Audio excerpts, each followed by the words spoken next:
All right, welcome back to Rockford Reading Daily. We are on episode 119, and we are continuing to read High Risers by Ben Austen. We are on the middle of page 310. Annie Ricks. Annie Ricks boasted that she could adjust to anything. She'd seen it all. But when violence broke out at Wentworth Gardens, the longtime residents blamed the newcomers, the outsiders from Cabrini-Green. The Ricks children walked the grounds, and older tenants sucked their teeth, saying they didn't have problems before they showed up. An elderly woman announced for Rose Ricks to hear that she didn't like the Cabrini people and wanted them gone. A middle-aged man told Reggie, quote, "I'm going to make you move," end quote. Annie's children were basketball players, and when Reggie and Raekwon tried to play on the courts beside their apartment, the guys there threw elbows and fists, trying to turn the game into a brawl. A group of boys jumped Reggie in the courtyard. The entire area seemed to stick together, so the odds looked always to be about 50-1. Reggie had a gun held to his face, and his girlfriend, who was 6 months pregnant, was knocked to the ground and had to go to the hospital. J.R. Fleming's daughter with Donna had a pistol pulled on her as well. Quote, "There have been beatings. Children have had their wrists broken, jaw broken," end quote. J.R. told the New York Times about the Cabrini families who moved to Wentworth. Quote, "It's a powder keg," end quote. The Ricks children came to appreciate all the more their mother's stubborn refusal to leave Cabrini-Green. Even amid the violence of their old home, they knew they could rely on allies there earned over a lifetime. It wasn't like that at Wentworth Gardens. Quote, "My sons didn't come from Cabrini-Green. They come from their mother's womb," end quote, Annie would say. Quote, "My sons don't sell drugs. They don't keep guns in the house. They're not in any gang. So you can't judge them. You know how people say you come from a different development? It's like a gang thing. People at Wentworth think you're stepping on their turf. This is not your turf. This is CHA's turf. You can't run me from my home because I do pay rent," end quote.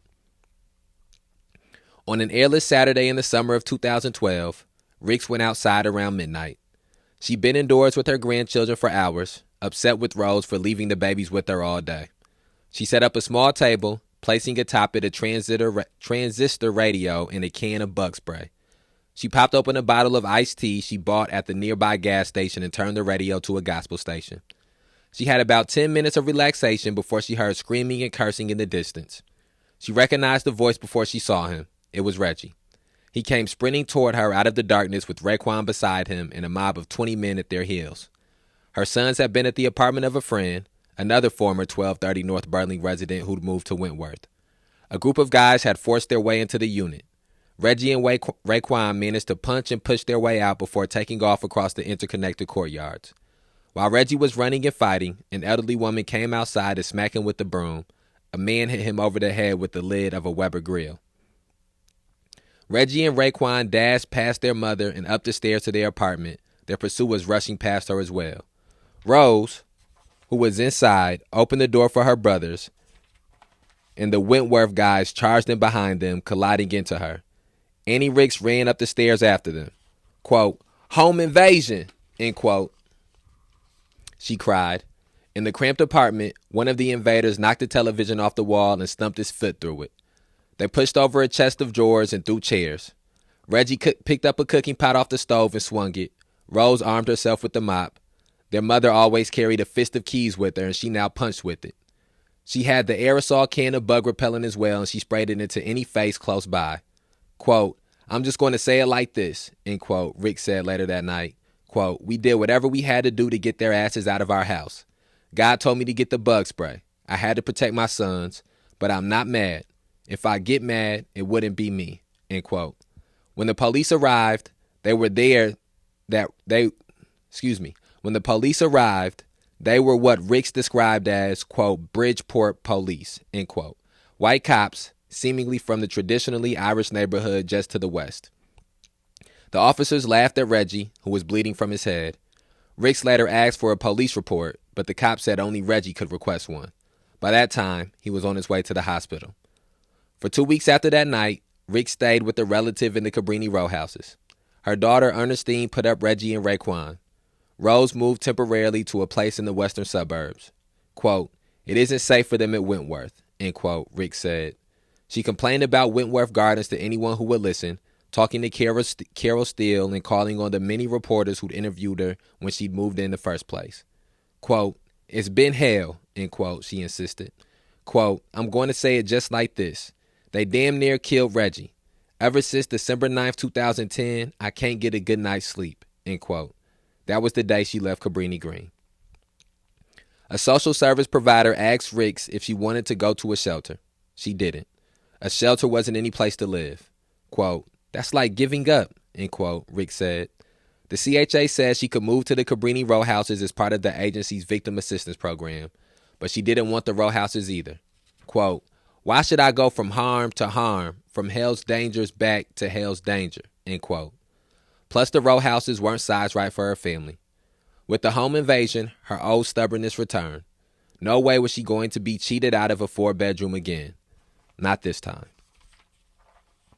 Then that brings us to the end of that chapter and brings us to the beginning of chapter 17, the People's Public Housing Authority.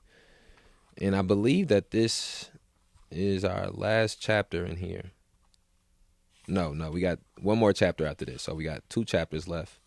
And what stands out to me in the passage we just read is one of the things that have been echoed, and that's the danger that they faced when they left Cabrini-Green. That it was propagandized that they would be leaving a dangerous place and a violent place and moving into safer places and less violent places or non-violent places. And the truth of the matter is that they were moving into places that were just as dangerous, that were just as violent. And for them, because they did not grow up there, because they were essentially outsiders there, it was even more dangerous and even more violent. And these are just the accounts of a few people. And imagine the accounts of the thousands of people that were replaced and relocated. And again, it just goes to show you the lack of care for the people in these circumstances and in these situations. And I think that's the thing that really stands out the most about this entire book is just how vulnerable these people in these situations were and the lack of care that was given to them. Chapter 17, the People's Public Housing Authority. J.R. Fleming, in the middle of a 100-degree Wednesday, the same summer week in 2012 as Annie Rick's home invasion, J.R. Fleming strode up to a brick bungalow on a South Side street lined with him. A man in an electric chair whirred along the opposite sidewalk. A shirtless boy lay splayed like a cat across the hood of a shaded car. The neighborhood was known as Princeton Park for the nearby planned community where Harvard and Princeton Avenues formed a loop around an 80-acre greenway. The townhome subdivision had been built in the 1940s specifically for working-class African Americans. Black families soon bought up the bungalows on the surrounding streets as block-busting realtors convinced white homeowners to sell low and flee to the suburbs. In the 50s, with the area's racial reconstitution nearly complete, Chicago aldermen agreed to build new public housing there, the Frank O. Loudon homes, named for the Illinois governor who sent the state militia into the city during the 1919 race riot. The yellow brick house that JR now entered had been vacant for almost 2 years. The anti-eviction campaign, the group he co-founded, had already broken in and taken over the property. Campaign members were in the living room stuffing the belongings of the last tenants into trash bags.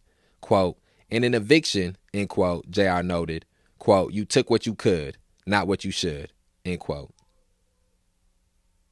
When JR emerged from the bungalow, a passerby demanded to know what they were doing on his block.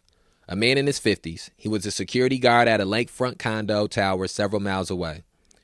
He said that the streets around him were pockmarked with abandoned homes, and he and the other homeowners who stuck it out had been calling the police to get trespassers out of the empty properties. JR greeted the news with a broad smile, as if he'd heard that they were cousins. He told the security guard that the people of Princeton Park weren't alone in their predicament. He said the foreclosure crisis had left Chicago gutted with abandoned properties, tens of thousands of them citywide. At the same time, the city had a shortage of 120,000 units of affordable housing and another 100,000 people sleeping in shelters or on streets or without a permanent place to stay.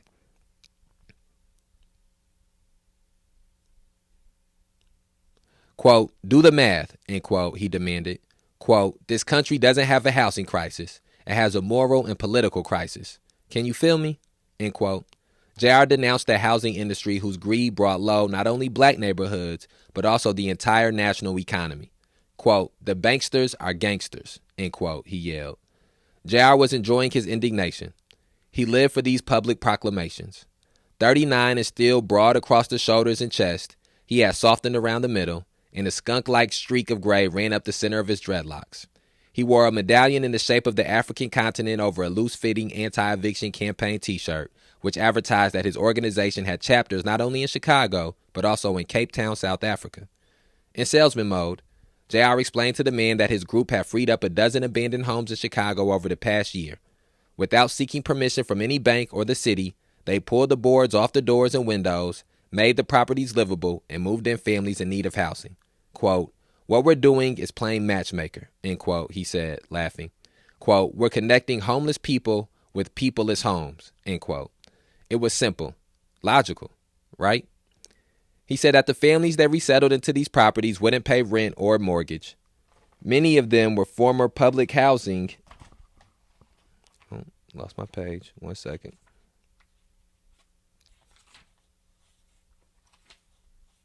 Many of them were former public housing residents and couldn't afford to.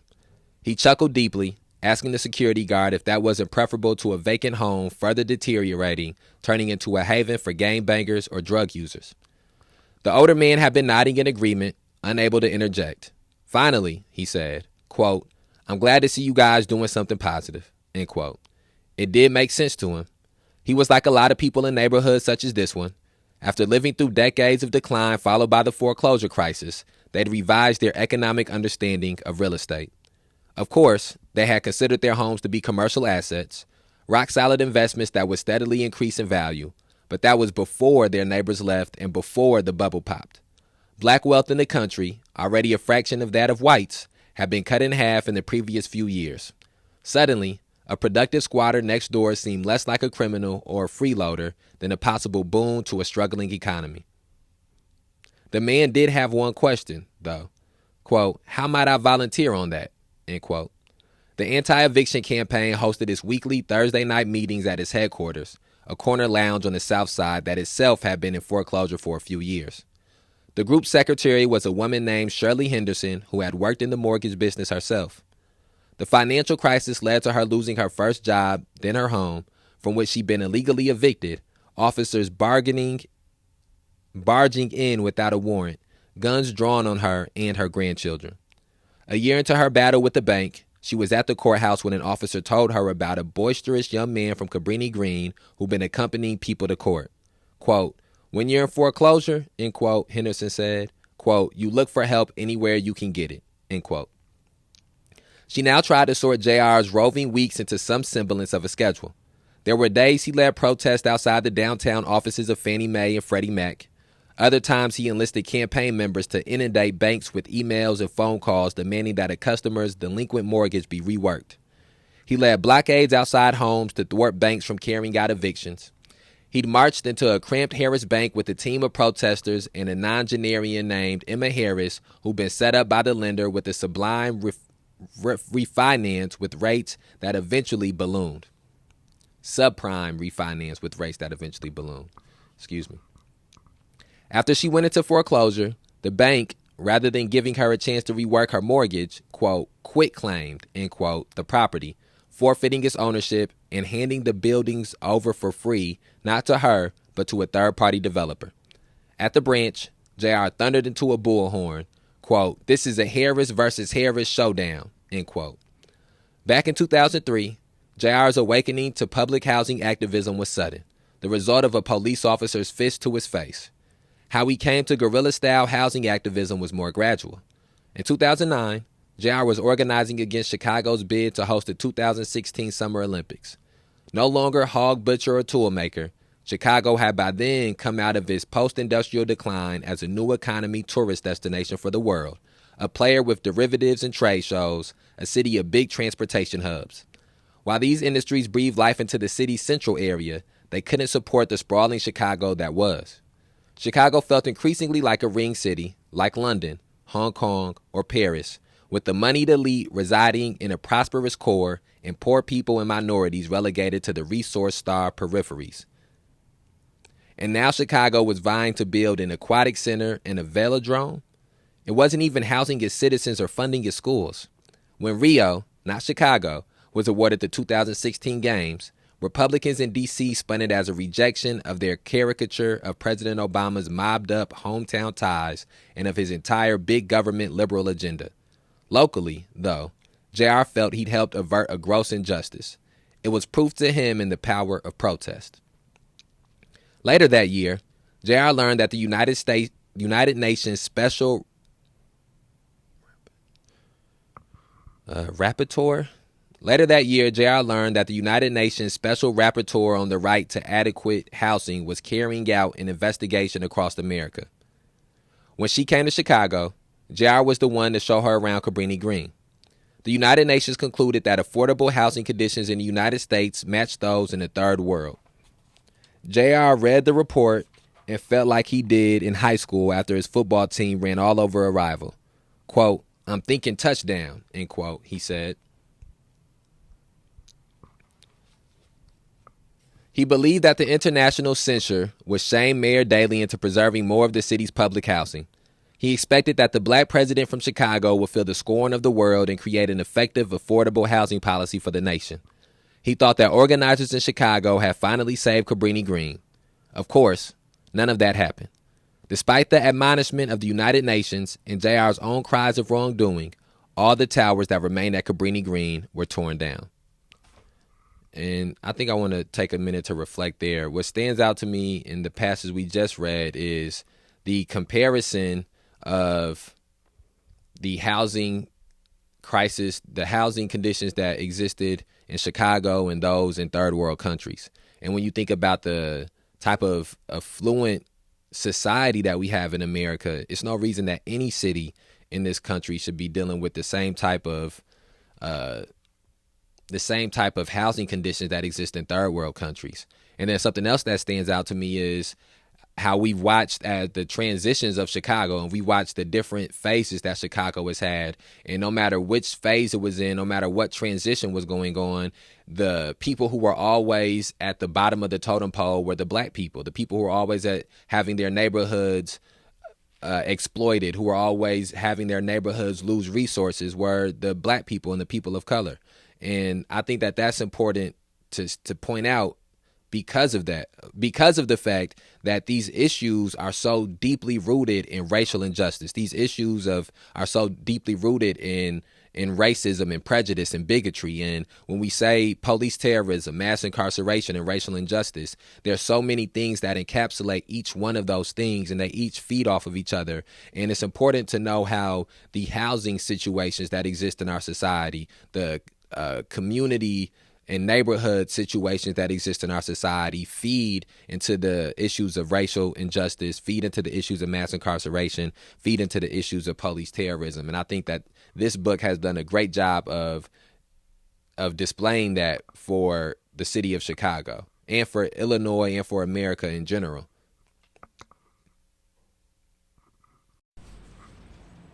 Even the remaining sliver of the Cabrini row houses, the last remnant of the old development, now looked to be doomed. The nearly 600 row houses were slated to be restored under the plan for transformation, counted among the 2,500 public housing units that the city promised to rebuild or rehab. More than a decade into the plan, however, the city had created only 17,000 usable replacement units, and the number of public housing units at Cabrini-Green had been reduced from 3,600 to fewer than 500. Nevertheless, the agency now decided that even a single strip of row homes would be bad for both the neighborhood and anyone who had to live there in concentrated poverty. It didn't matter that the residents were surrounded by affluence or that the CHA was fine with relocating families to Wentworth Gardens, Dearborn Homes, Altgeld Gardens, or other public housing developments of concentrated poverty and less desirable real estate markets. J.R. had to admit he'd been beaten and that the game wasn't even close. Quote, "I was pissed fucking mad. I was bubbling," end quote, he would say. Quote, "Arguing with elected officials in the CHA doesn't matter. None of that shit matters. Because at the end of the day, they're going to do what they're going to do, and we can't stop them from tearing down public housing," end quote. It was around then that a doctoral candidate in history at the University of Chicago named Toussaint Louzier introduced JR to a South African housing activist. Luzier has studied the direct action tactics of the Western Cape anti-eviction campaign, and he was showing the group's chairperson, Ashraf Kassim, around Cabrini-Green. Kassim listened to JR rant about the humanitarian crisis created by America's for-profit housing system. The South African laughed at JR for all his bluster. Quote, "The question is, what are you willing to do when the government won't provide the necessary housing?" End quote. JR and Toussaint decided together to start a Chicago chapter of the anti-eviction campaign. And unlike in South Africa, they wouldn't have to build lean-tos and shanties on government land. In the black neighborhoods of Chicago, they had all the empty homes they required. One evening in the fall of 2012, JR helped lead a fundraiser at a Bronzeville YMCA. For a modest donation, 30 people crowded into the basement to watch the film Inside Job, the 2010 documentary that explained the arcane origins of the housing crisis. Because many of them have been subject to subprime mortgages and foreclosure, the audience groaned and hissed as Matt Damon, the movie's narrator, described the proliferation of loans that by design were likely to lead to default. Quote, "That's their attitude to us," end quote, a man in the audience yelled. When Larry Summers, who had been one of President Obama's chief economic advisors, was shown as complicit in the undercutting of country's financial oversight, the systems that might have reigned in the private sector's financial trickery, an elderly woman who was taking shaky notes on a palm-sized pad let out a gasp. Quote, "Didn't Obama take him?" End quote. For the people at the Southside YMCA, the movie explained that their fates have been determined by the action of Goldman Sachs and Lehman Brothers, by the deregulation of banks in Iceland, by collateralized debt obligations and credit default swaps. Realtors, lenders, and rating agencies were all in cahoots. The whole vast system was stacked against them. U.S. banks were 2.5 times more likely to steer African Americans toward risky subprime mortgages than they were whites, even when black borrowers qualified for traditional, more secure loans. Nationally, black and Latino borrowers lost their homes to foreclosure at twice the rate of whites. And those around the room hadn't only lost their homes. Their neighborhoods were in ruins. After rushing to force out families in foreclosure, banks have failed to properly market, maintain, and secure the vacant homes as the law required them to do. The homes turned into hulls, further depressing the value of occupied buildings around them.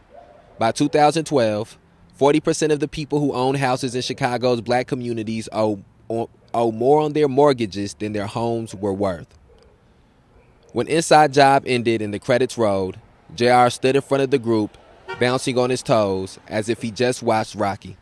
He didn't find the movie depressing, he said. It inspired him.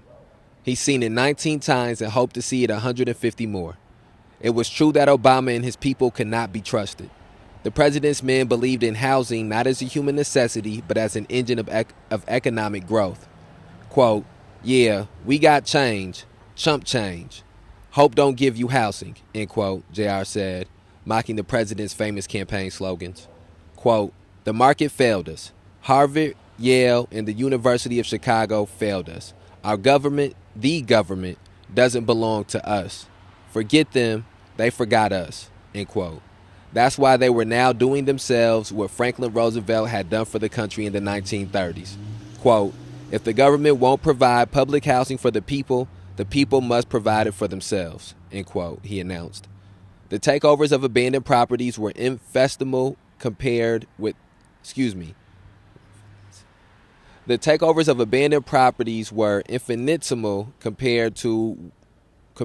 the demand, but it was a start.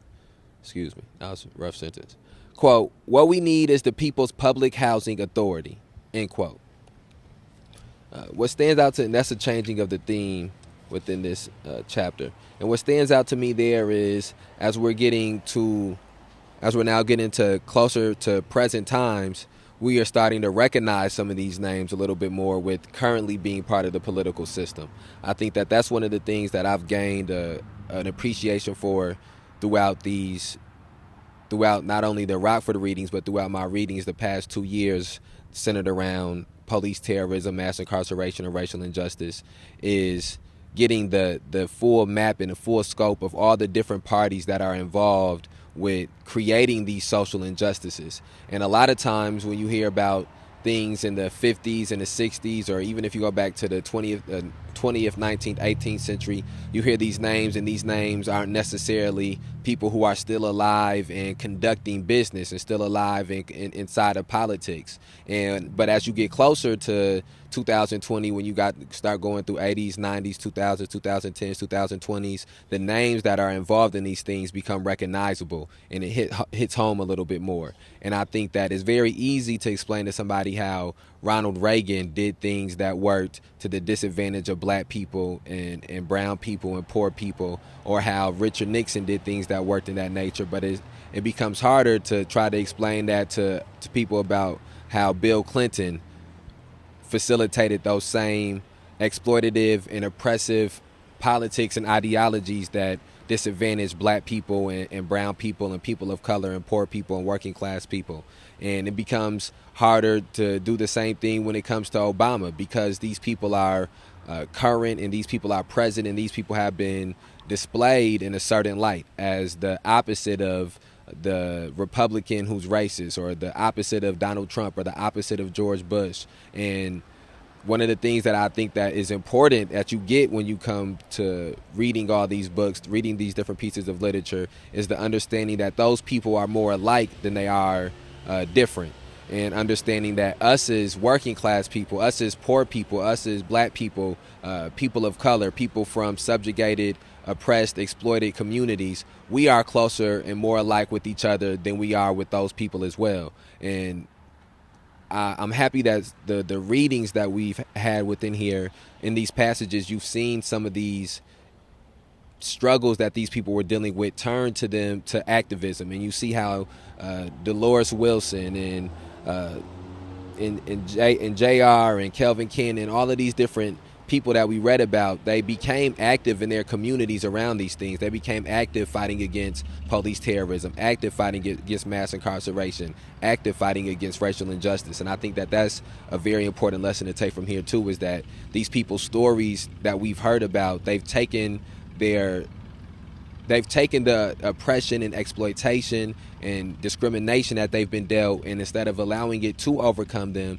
they've used it to strengthen them, and then to also go back and try to reach other people and pull other people up with them as well.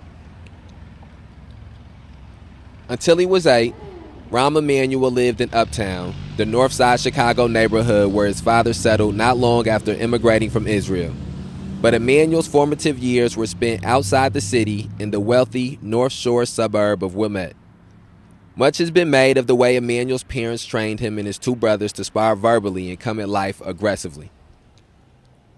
His father, a pediatrician and former member of an Israeli paramilitary group, tested his son's aptitude at the dinner table. Their mother worked on them culturally. Rahm and his brothers were sent to summer camp in Israel, and he served as a civilian volunteer in the Israel Defense Forces. The oldest brother, Ezekiel, went on to become a renowned oncologist and bioethicist. Ari, the youngest, with an infamous temper, rose through the ranks of Hollywood agents, taking over at the powerful William Morris Endeavor Agency. Rahm, the middle child, excelled at ballet, earning a scholarship to study at Chicago's premier company, but he turned eventually to politics. He raised money, lots of it, for campaigns.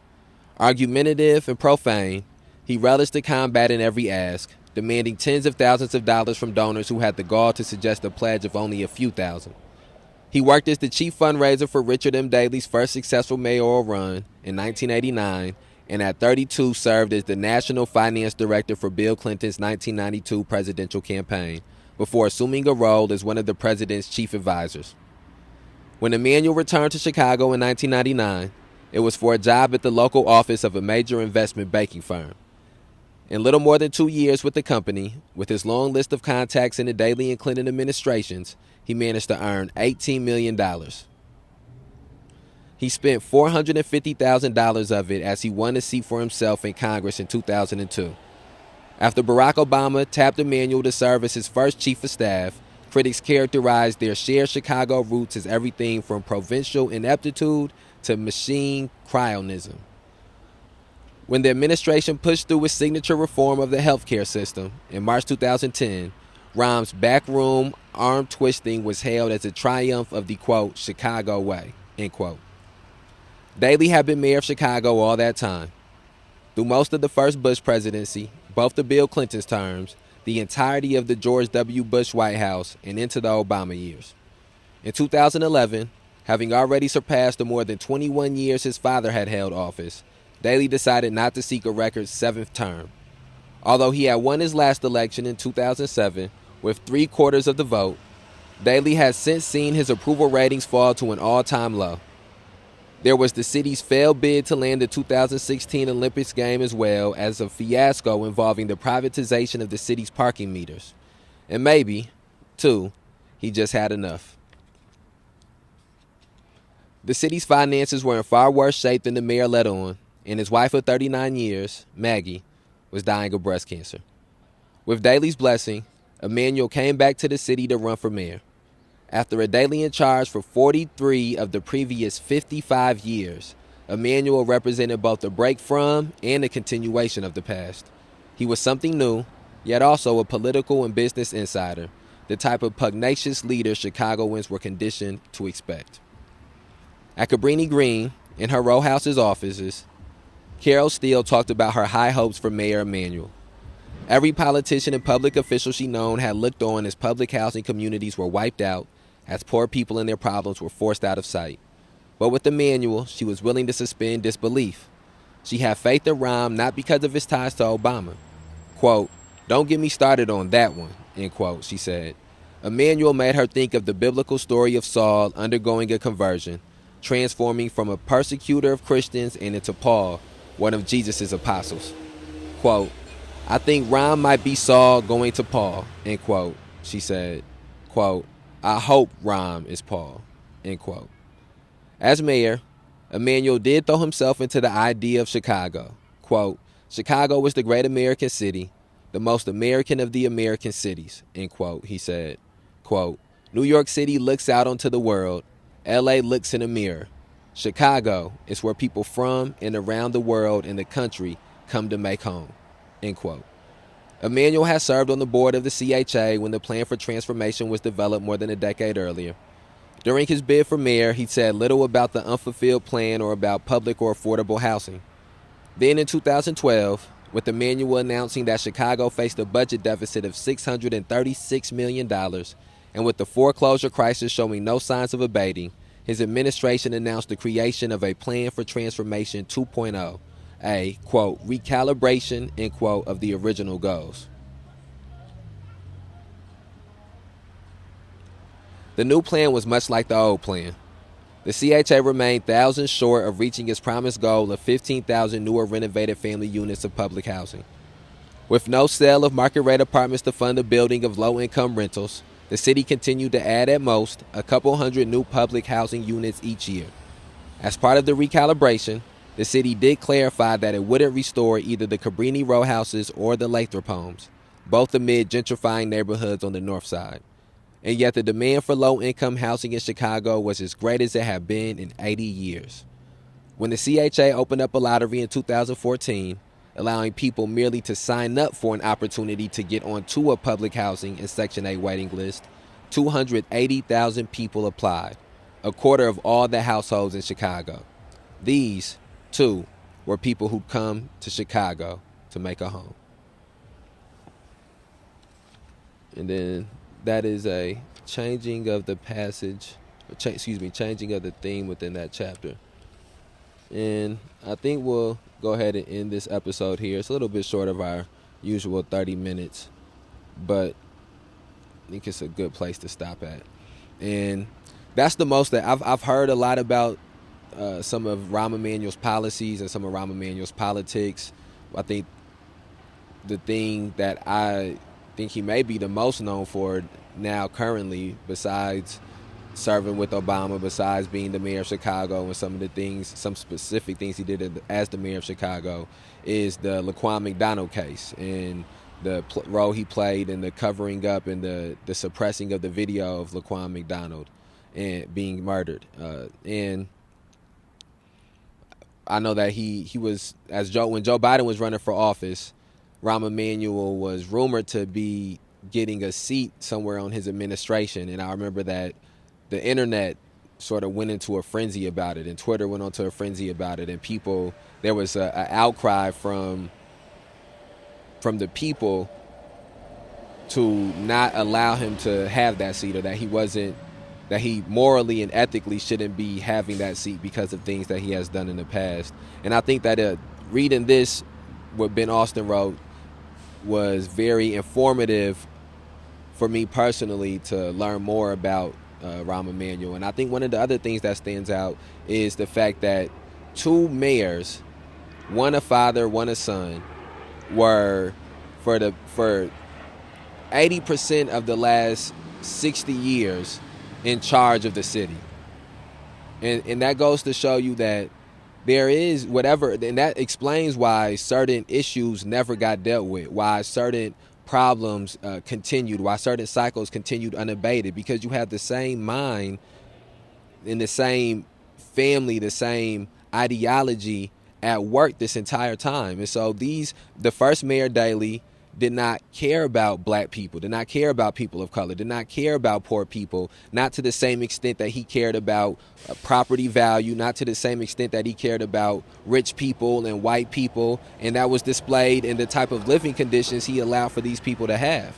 And the same thing has to be said for his son as well, that he didn't care about those things because he perpetuated those same type of conditions. And he was also part of what was a complete which was part of screwing these people over that was in public housing in Chicago, as they tore down thousands of homes and replaced it with hundreds of homes, and put more people on this waiting list and allowed for this waiting list to be backed up. And they did all these things, and then the area that they had destroyed, these people's homes that they had taken away, these people's land memories that they taken away, they gentrified it. They built stores, as one of the people pointed out at Target. They built stores, the schools. They started to reinvest in the schools. And then they slowly made sure that none of the people who had been vulnerable and who had been traumatized for that property value to go low, and then who had been pushed out, for them to put things in there that could make the property value high, none of those people received any type of benefits from that happening. None of those people received any type of reparations for what they dealt with there. And then on top of that, we have read about how they went to other places and moved into other neighborhoods and public housing and dealt with the same type of issues. And so we're going to go ahead, wrap this episode up here. Remember, please share this on whatever platform you're listening to it on. And if by the time you get a hold of this, there are future episodes out, please go listen to those future episodes, and always go back and listen to past episodes of Rockford Reading Daily. I think we probably got about 2 more episodes left before we finish this up, and then we'll do one episode of reflection, and then we'll move on to our next piece of literature. All right, talk to you tomorrow.